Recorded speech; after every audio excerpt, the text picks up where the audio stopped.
You'd think after being dragged through the mud by a serial cheater, I'd have learned to spot the red flags. But what if the next betrayal doesn't look anything like the last one? What if it wears a sweet smile, holds your hand during panic attacks, and tells you you're the only one, while juggling 3 others behind your back? It wasn't a decade, but my ex was a narcissist and cheated on me repeatedly. It took me so much courage to leave. I'd catch him texting other women, gaslighting me into thinking I was imagining things, even walking in on him once while he scrambled to explain why a girl was in our bathroom, just a friend who had to pee, he said. I stayed longer than I should have because I thought love meant forgiving. I thought maybe I wasn't trying hard enough to keep his attention. When I finally left, it felt like learning how to breathe again, slowly, like thawing out after being numb for years. I wasn't ready to jump into anything serious, not even close. I wanted to feel alive, wanted attention on my own terms, no lies, no commitment, just freedom. So I downloaded Tinder. At first, it was the usual, guys sending half-hearted "what you doin" messages, shirtless mirror selfies, and one unforgettable man who asked if I'd be open to a shared girlfriend arrangement with him and his wife. I was blunt on my profile, not looking for anything serious, not interested in games, just hanging out and seeing where things go. That's when I matched with Luke. He wasn't flashy, didn't open with a line, just said, "Hey. You seem cool." I don't know why I answered. Maybe it was the calmness of his profile. No gym mirror, no sunglasses indoors. Just a candid photo of him holding a pizza slice like it was treasure. We didn't dive into things. It was very slow going, hung out once a week, maybe a text or two a day for the first few weeks. It felt light. No pressure. He didn't prod me for trauma stories or rush to call me babe. We'd meet at cafes or walk around the park. Slowly, once a week became twice. Texts turned into shared memes and morning hellos. I felt myself relaxing, actually laughing again. I thought, maybe this could become something. He was patient, or at least seemed to be. Never pushed for more than I was ready to give. But what I didn't know then was that I wasn't the only one he was patient with. Looking back, I should have seen it, the way he never let me take pictures of him, how he always insisted on meeting on weeknights, never weekends, and how he'd keep his phone on airplane mode when we were together. I chalked it up to boundaries and trying to be present. Turns out, boundaries can be walls hiding double lives. I didn't find out all at once. It was a slow burn, the kind that starts with an itch in your gut and grows until it's a wildfire. The first moment of suspicion came when I saw a name pop up on his Apple Watch. Just 2 hearts, the emoji didn't help. He brushed it off. Just a coworker. She overuses emojis, it's nothing. I smiled. I believed him. Infidelity wasn't even on my radar anymore, not with someone like Luke. But that's the thing about cheating. It never looks the same twice. It evolves, wears new masks. And I was about to learn that the hard way. It wasn't until one Thursday evening that the first real crack appeared, not a dramatic explosion, just the subtle sound of something breaking where it shouldn't. Luke and I had been seeing each other for a few months by then, and he invited me over to his place for the first time.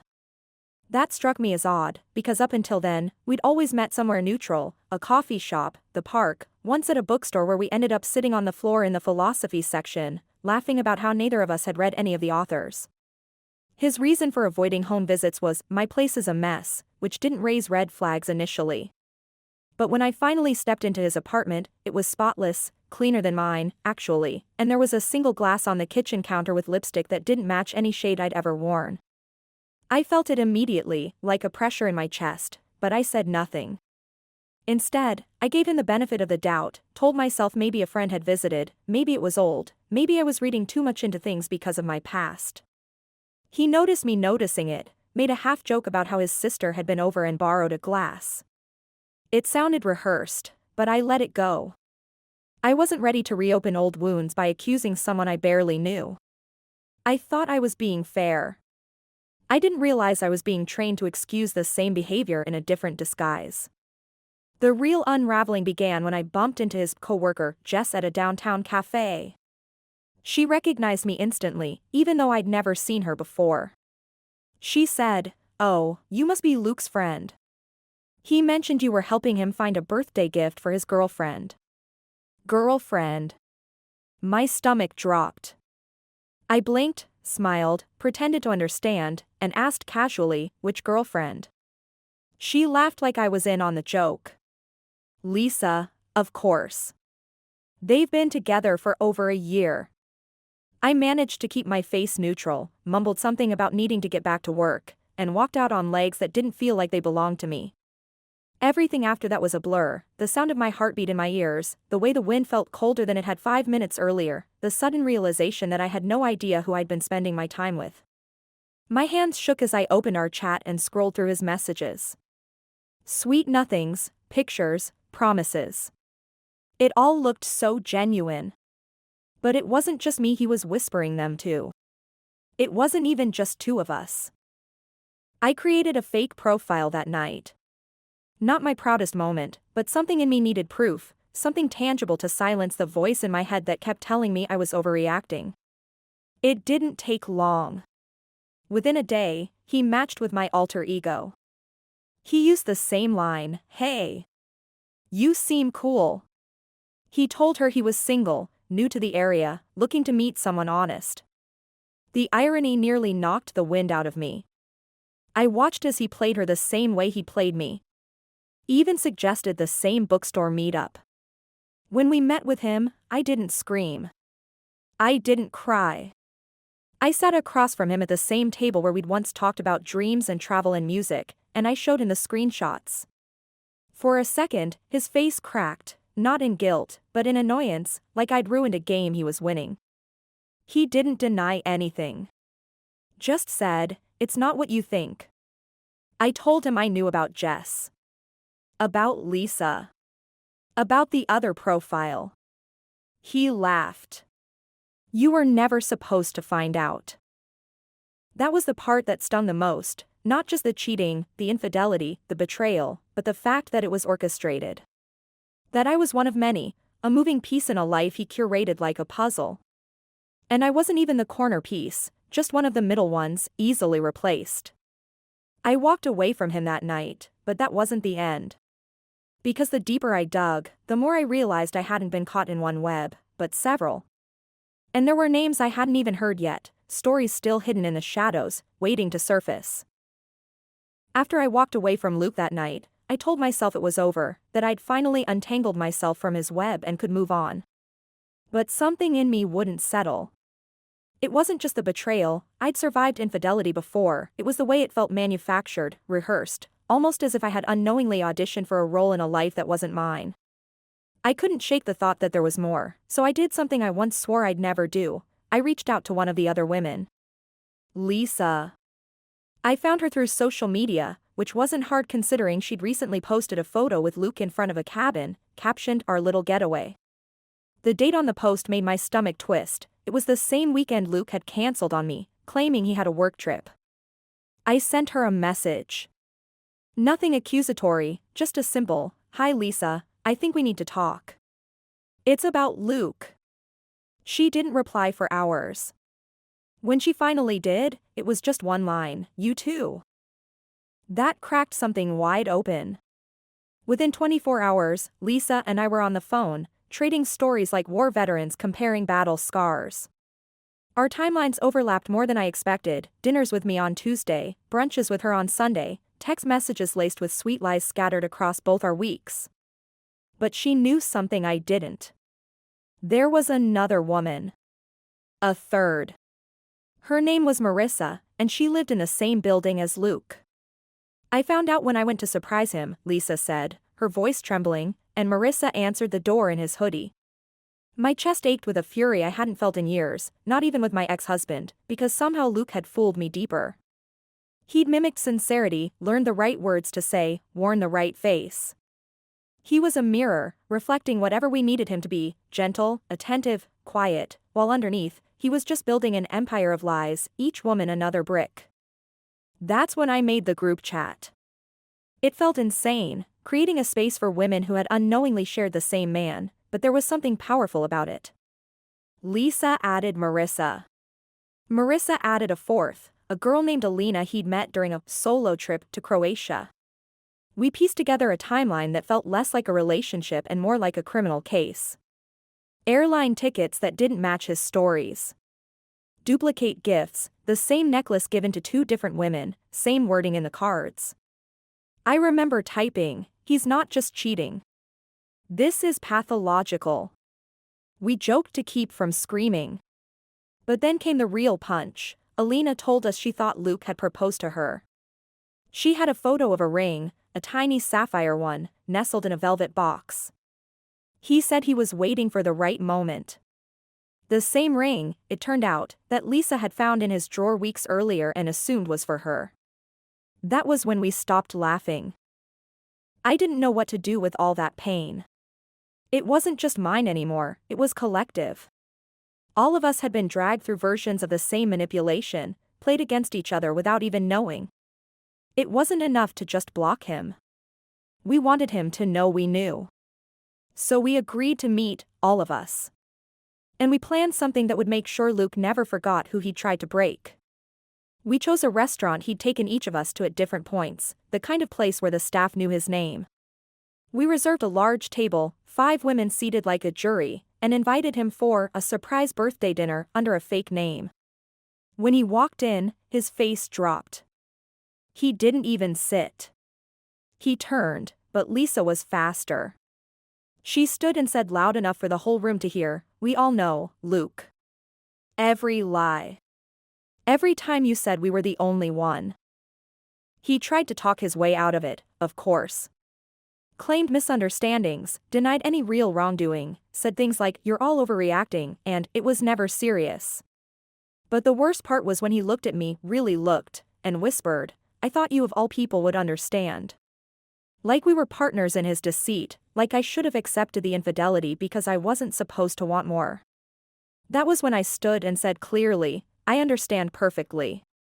You're not sorry you cheated, you're sorry you got caught." After that night at the restaurant, I thought I'd close the chapter for good. We had exposed him, peeled back every layer of his deception, and left him standing there with nothing but his arrogance. I blocked his number, deleted every photo, scrubbed his name from my phone, and swore to never look back. But sometimes, people like Luke don't vanish, they linger, like smoke after a fire, finding cracks in the walls of your peace. It started subtly. A burner number calling in the middle of the night, no message, just silence. Then a string of Instagram accounts following me, all new, all empty, except for vague usernames like TruthHurts11 and Miss Maback.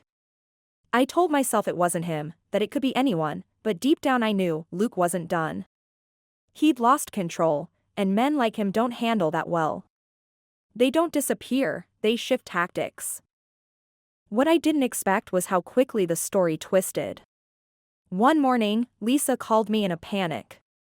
She'd received an email from someone claiming to be Luke's cousin, saying Luke had been hospitalized after a breakdown and that the ambush we staged had triggered something traumatic from his childhood.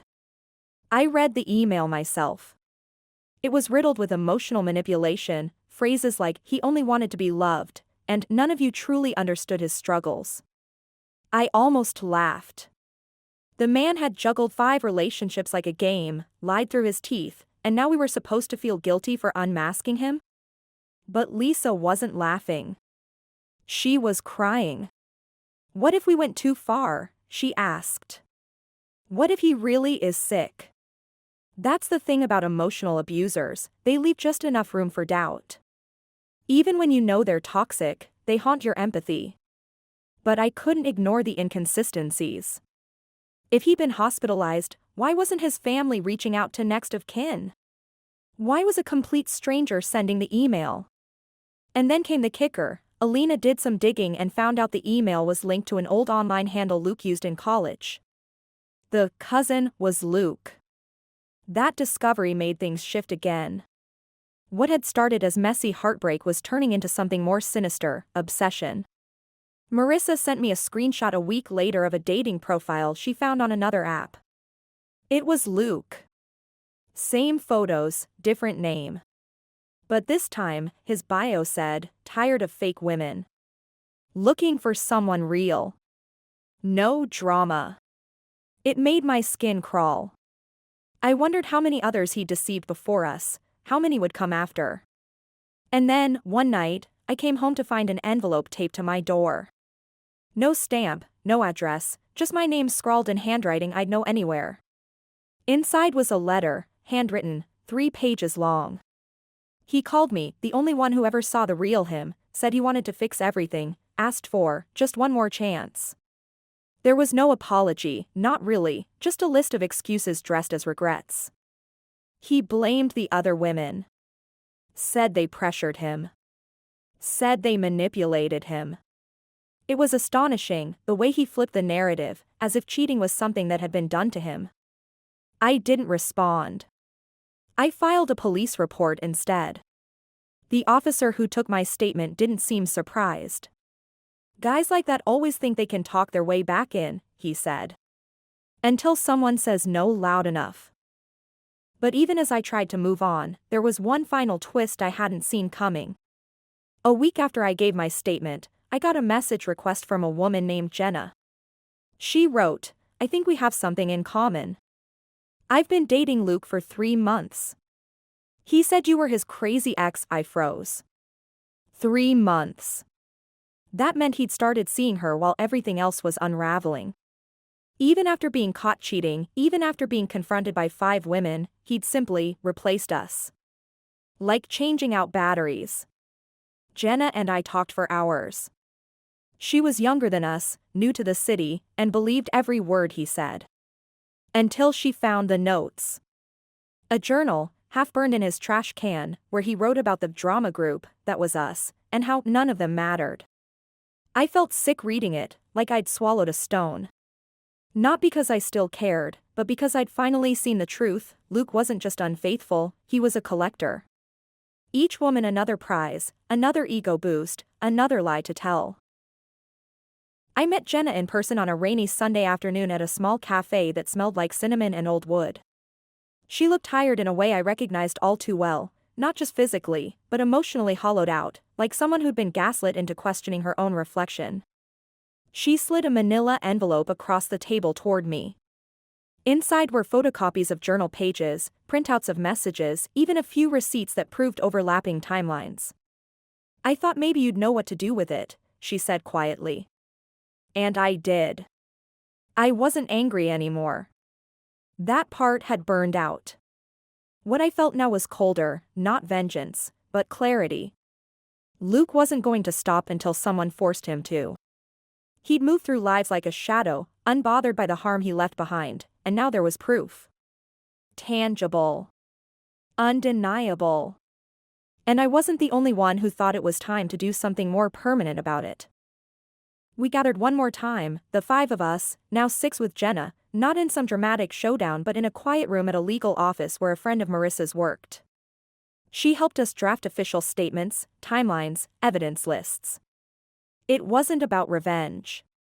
It was about documentation. We weren't the only ones he'd manipulated, but we might be the first to take action that left a permanent mark. We didn't want him jailed or humiliated, we wanted it on record.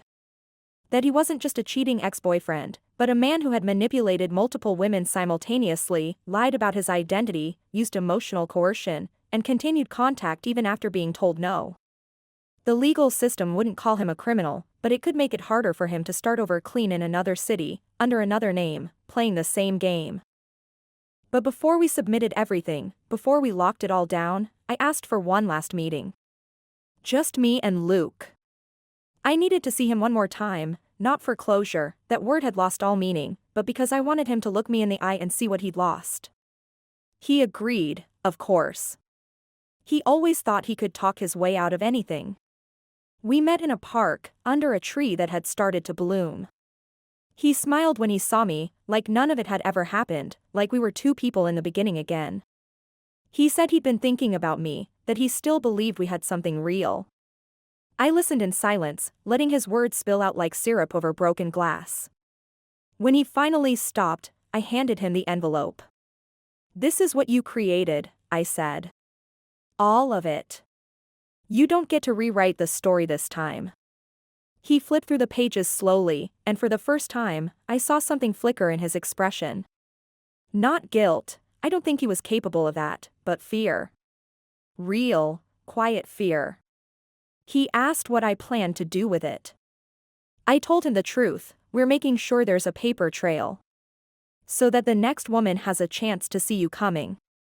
He tried to argue, tried to reach for the charm he wore like armor, but I was already standing. This is where it ends, I said. And it did. I walked away and didn't look back. Months passed. I moved apartments, changed numbers, deleted old apps. I started therapy, real therapy, the kind that doesn't just heal the wound, but teaches you how to guard against new ones. I began dating again, but this time with slower steps and sharper instincts. And one night, long after the chaos had settled, I got a message from a stranger on a new platform. She'd met a man named Luke. He'd told her she reminded him of someone he used to love, who never gave him a real chance. She Googled his name. My name came up too. So did the file. She read it all. I just wanted to say thank you, she wrote.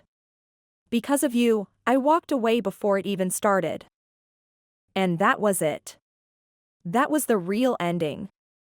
Not a dramatic collapse, not some loud crash of justice, but a quiet warning passed down from one woman to another, a chain of protection born from betrayal.